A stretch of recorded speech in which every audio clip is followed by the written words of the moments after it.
ಏನು ಹಗರಣ ಇದ್ರೆ ತಾನೇ ಆಚೆ ಬರೋದು. ಏನು ಹಗರಣ ಏನಿದೆ ಅದರಲ್ಲಿ? ನೆನ್ನೆ ಮುಖ್ಯಮಂತ್ರಿಗಳು ಹೇಳಿದ್ರಲ್ಲ, ಹಗರಣನೇ ಇಲ್ಲ ಅಂದರೆ ಇನ್ನು ಆಚೆ ಬರೋಕ್ಕೇನಿದೆ?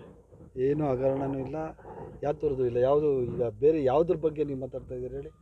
ಮೂಡ ಈಗ ನಾವು ಎನ್ಕ್ವೈರಿ ಮಾಡ್ತಾಯಿದ್ದೀವಿ ಅದ್ರ ಬಗ್ಗೆನಾ? ಅಂದರೆ ಇನ್ನೂ ಹಗರಣ ಅನ್ನೋದು ಪ್ರೂವ್ ಆಗಿಲ್ಲಲ್ಲ ನಮಗೆ.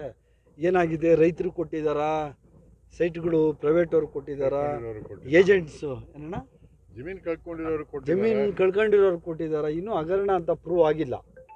ಹಗರಣ ಅಂತ ಪ್ರೂವ್ ಆದಮೇಲೆ ತಾನೇ ಅದ್ರ ಬಗ್ಗೆ. ಡಿ ಕೆ ಶಿವರ್ಗೂ ಇದಕ್ಕೆ ಸಂಬಂಧ ಏನಿದೆ? ಅವ್ರಿಗೇನು ಸಂಬಂಧನೇ ಇಲ್ಲ. ಉಪಮುಖ್ಯಮಂತ್ರಿಗಳು, ಬೆಂಗಳೂರು ನಗರಾಭಿವೃದ್ಧಿ ಸಚಿವರು ಏನಣ್ಣ ಮೂಡ ಸುಮ್ಮನೆ ಇದೆಲ್ಲ ಸುಳ್ಳು ಆಪಾದನೆ.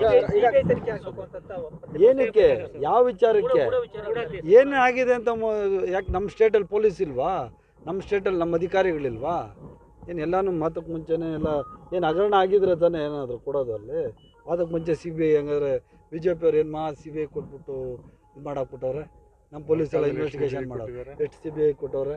ಅಲ್ಲಿ ಹಗರಣ ನಡೆದಿದ್ರೆ ತಾನೇ CBI ಕೊಡೋದು. ಅದಕ್ಕೆ ತಾನೇ ಇಬ್ಬರು IAS ಆಫೀಸರ್ಸು ಎನ್ಕ್ವೈರಿ ನಡೆಸ್ತಾವ್ರೆ. ನಡೆಸಿದ ಮೇಲೆ ಗೊತ್ತಾಗ್ತದೆ ಅದರಲ್ಲಿ ಏನು ಸತ್ಯ ಇದೆ, ಸುಳ್ಳಿದೆಯಾ, ಈ ವಿರೋಧ ಪಕ್ಷದವ್ರು ಏನು ಆಪಾದನೆ ಮಾಡ್ತಾ ಇದ್ದಾರೆ, ಸುಳ್ಳಿದೆಯಾ ಸತ್ಯ ಇದೆಯಾ ಅಂತ ಗೊತ್ತಾಗ್ತದೆ. ರೈತರುಗಳು ಕೊಟ್ಟಿದ್ದಾರಾ ಇಲ್ಲ ಅನ್ನೋದು ಪ್ರಶ್ನೆ. ರೈತರುಗಳು ಕೊಡಿದಿರ ಬೇರೆ ಮೂರನೇ ವ್ಯಕ್ತಿಗಳು ಕೊಟ್ಟಿದ್ದಾರೆ ಅನ್ನೋದು BJP ಅವರ ಆಪಾದನೆ.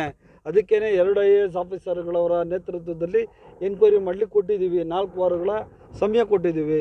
4 ವಾರಗಳ ಸಮಯ ಕಳೆದಿರೇ ಇವರು CBI ಕೊಡಬೇಕು, FBI ಕೊಡಬೇಕು, ಇನ್ನೊಂದು ಯಾವುದಕ್ಕೂ ಕೊಡಬೇಕು ಅಂದರೆ ಆಗ್ತದಾ? ಇದನ್ನೆಲ್ಲ BJP ಅವರು ಮತ್ತು JDS ಅವರೆಲ್ಲ ಹೇಳ್ದಂಗೆ ಮಾಡೋಕ್ಕಾಗಲ್ಲ. ಸರ್ಕಾರ ಇದೆ, ತಂದೆ ಸಿಸ್ಟಮ್ ಇದೆ, ಅದು ಕಾರ್ಯನಿರ್ವಹಿಸ್ತದೆ.